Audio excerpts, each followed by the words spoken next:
बचपन का गौरीगंज रहता है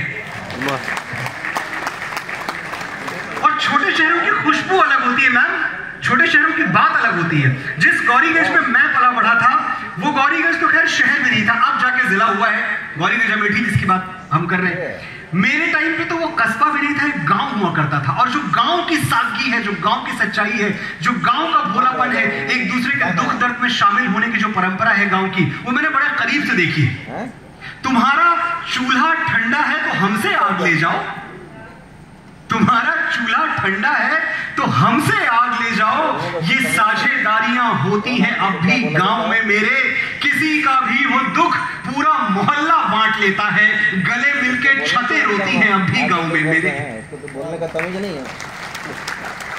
तो ऐसे गांव से मैं आता हूं।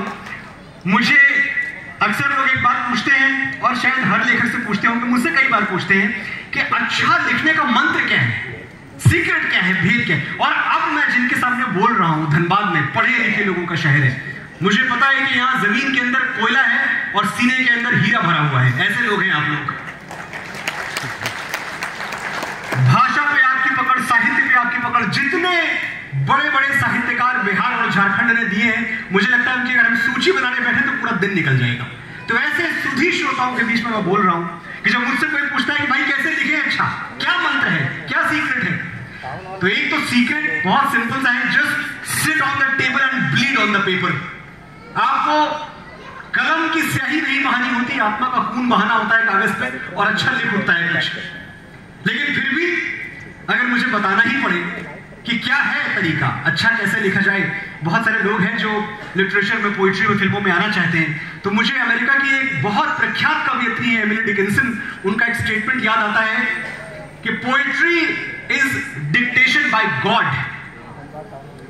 पोइट्री, कविता, ये इंसान के बस की चीज नहीं है। इंसान करेगा तो बड़ा साधारण करेगा, बड़ा मामूली करेगा। आपको प्रतीक्षा करनी होती है, आपको समन करना होता है, आपको इंतजार करना होता है कि किसी दिन परमात्मा आपके कानों में कुछ फूंक दे।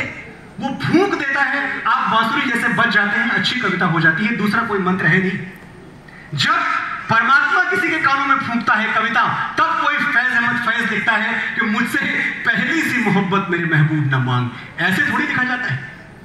मैंने समझा था कि तू है तो दुरक्षा है हयात, तेरा गम है तो गमे दहर का झगड़ा क्या है, तेरी सूरत से है आलम में बहारों को सवार, तेरी आंखों के सिवा दुनिया में रखा क्या है।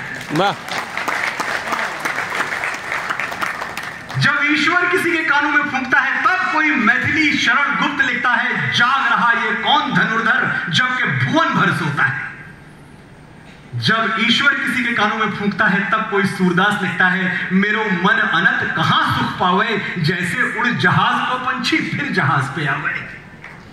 जब ईश्वर कानों में फूंकता है तब कोई मीरा लिखती है, कोई दीवाना, कोई दीवानी, कोई पागल मीरा, सूली ऊपर सेज पिया की, केही पे भी मेरे ना होए, हेरी मैं तो प्रेम दीवानी, मेरा दर्द न जानो कोई।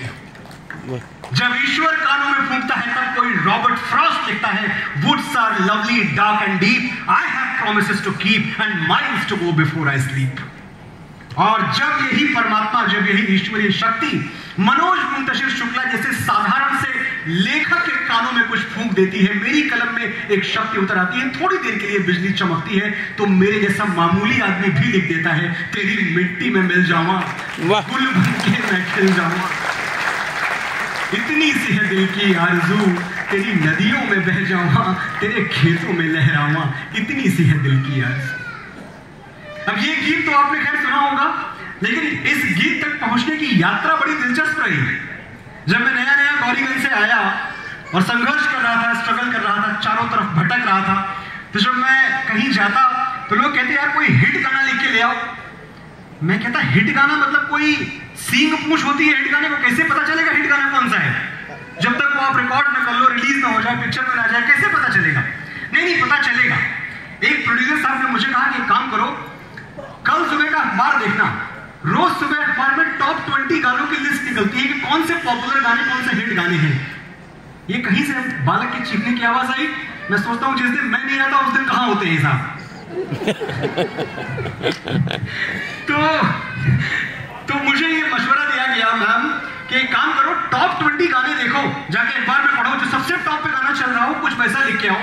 मैं बड़ा उत्सुकतावश, मैंने कहा बड़ी अच्छी चीज है, बिल्कुल। सुबह सुबह उठा, अखबार खोला, हेरा फेरी अक्षय कुमार सर की फिल्म आई हुई थी, उसका एक गाना टॉप पे चल रहा था, नंबर 1 पे। मैंने उस गाने के बोल पढ़े में बेहोश हो गया। नंबर 1 पे गाना क्या था जिसके जैसा मुझे लिखना था? मैं लड़की पो पो पो मैं लड़की पो पो पो, तू लड़का पो पो पो, हम दोनों मिल गए, अब होगा क्या? पो पो पो। जब तक हिंदुस्तान में सनीमा है ना, छोड़ो मैं क्या बोलूं, वो बोल चुके हैं हमारे तिग्मांशु धूलिया गैंग्स ऑफ वासेपुर में जो उनको बोलना था। खैर, तो वापस सनीमा पे आते। मुझे कल्चरल शौक लगा कि मुझे भैया ये लिखना पड़ेगा, और मैं क्या सुन के आया था?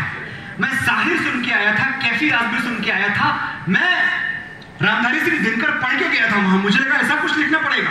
मैं इंदिवर को सुन के गया था, कोई जब तुम्हारा हृदय तोड़ दे, तड़पता हुआ जब तुम्हें छोड़ दे, तब तुम मेरे पास आना प्रिय, मेरा दर खुला है, खुला ही रहेगा तुम्हारे लिए।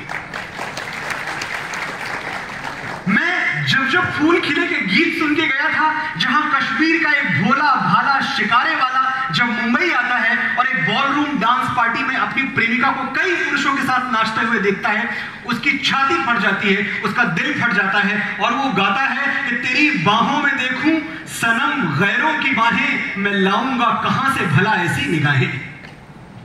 तेरी बाहों में देखूं सनम गैरों की बाहें, मैं लाऊंगा कहां से भला ऐसी निगाहें। ये कोई रक्स होगा, कोई दस्तूर होगा, मुझे दस्तूर ऐसा कहां मंजूर होगा।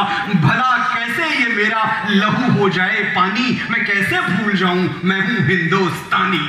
वाह। यहां मैं अजनबी हूं। महान आनंद बख्शी साहब, मैं जो हूं बस वही हूं। मैं गोपाल दास नीरज के गीत सुन के आया था, जहां बच्चे की भाषा में साधारण से सरल से शब्दों में पूरे जीवन का दृष्टांत उड़ेल दिया करते थे नीरज। आपको याद है मेरा नाम जोकर? ए भाई जरा देख के चलो, हंसी मजाक वाला गाना है, कभी उसके बोल सुनिएगा ध्यान से। ए भाई जरा देख के चलो, ये जिंदगी सर्कस है बाबू, शो 3 घंटे का। देखिए आप इसे कहते थे गीत लिखना। ये जिंदगी सर्कस है बाबू, शो 3 घंटे का। पहला घंटा बचपन, दूसरा घंटा जवानी, तीसरा घंटा बुढ़ापा, और उसके बाद तू नहीं, मैं नहीं, वो नहीं, ये नहीं, बेटा नहीं, बेटी नहीं, माँ नहीं, बाप नहीं, कुछ भी नहीं रह जाता है। अगर कुछ रहता है तो बस खाली खाली कुर्सियां हैं, खाली खाली तंबू है, खाली खाली घेरा है, बिना चिड़िया का रैन बसेरा है, ना तेरा है ना मेरा है। ए भाई जरा देख के चलो, ऐसे गीत। लेकिन मैं क्या करता, मैं तो आ गया था घर वालों से बोल के